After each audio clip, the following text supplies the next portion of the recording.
The song was Looking for a New Love. The year was 1987.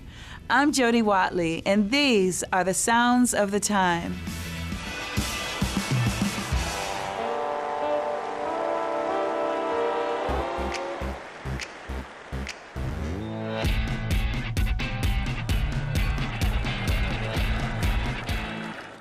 As a little girl, music has always been in my blood. My godfather was Jackie Wilson, and the first time I was ever on stage was with him. The Chicago native was always an ambitious child. My mom will tell you that I was the kind of kid that wanted to sing and dance and design clothes and have my own business and write songs. Watley would eventually realize all those goals, beginning early at age 14. After her family moved to LA, and she began appearing on the Don Cornelius-hosted dance show, Soul Train.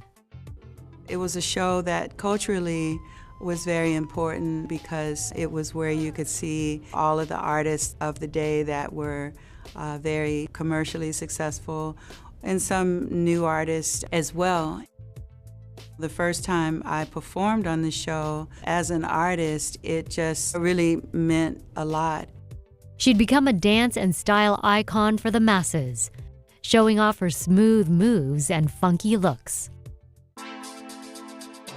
In 1977, Don Cornelius chose Watley and two others to form the R&B band Shalamar. I was in Shalamar for 6 or 7 years, and we made some really, classic music that people still enjoy today.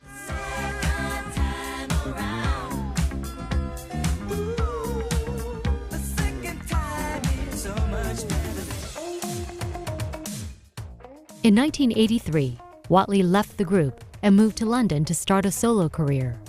I really wanted to establish Jody Watley as my own entity, independent, strong, empowered, funky with my style. So I signed with MCA. Gerald Busby signed me. And one reason I signed with him was a lot of labels don't want, especially women, it's like you talk about songwriting, so, no. And he embraced the fact that I knew who I was, I knew what I wanted to be like, look like, sound like, and he wasn't going to try to make me be something that I wasn't. That confidence spilled over into her first album, of which there would be no question as to what it would be called. The debut album is called Jody Watley because that was my introduction. The 1987 album featured 9 songs, 6 of which she co-wrote. They included Don't You Want Me, one of Watley's favorites, and her smash hit, Looking for a New Love.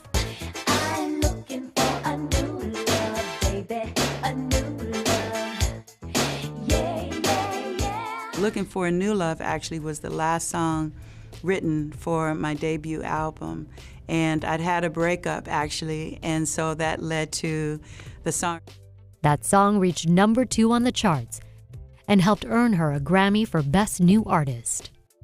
Just everybody for believing in me and supporting me when a lot of people didn't.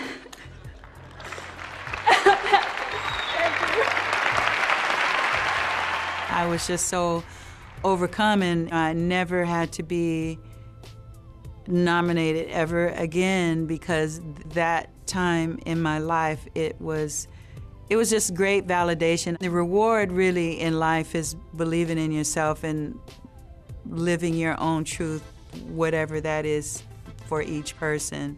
That's successful. With her talent, good looks, and fearless attitude, Watley's always been considered a pioneer in the music, dance, fashion, and video worlds. Her second album, Larger Than Life, featured the single, Real Love, a music video that would get her nominated for 6 MTV Awards in 1989. The video medium, I was born for it. I started in the bedroom, in the mirror as a kid, and my mom always had fashion magazines in the house, so I was practicing my poses. That's another thing that's very Jody Watley, the fashion. It's just in me, it's like, yes. Also on that album, Watley's groundbreaking hit with Eric B. and Rakim on Friends. The first time an established R&B singer and a rapper collaborated together.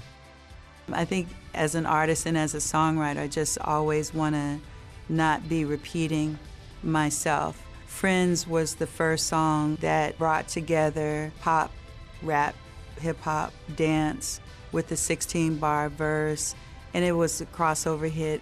There'd be many other firsts and many other hits and misses. But throughout her 4-decade-long career, the Billboard's 2008 Lifetime Achievement Award winner has had one constant that's kept her going.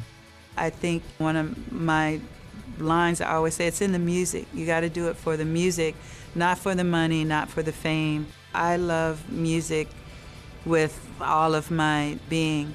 I don't always love the business of music, but music, I love music. I love performing. Still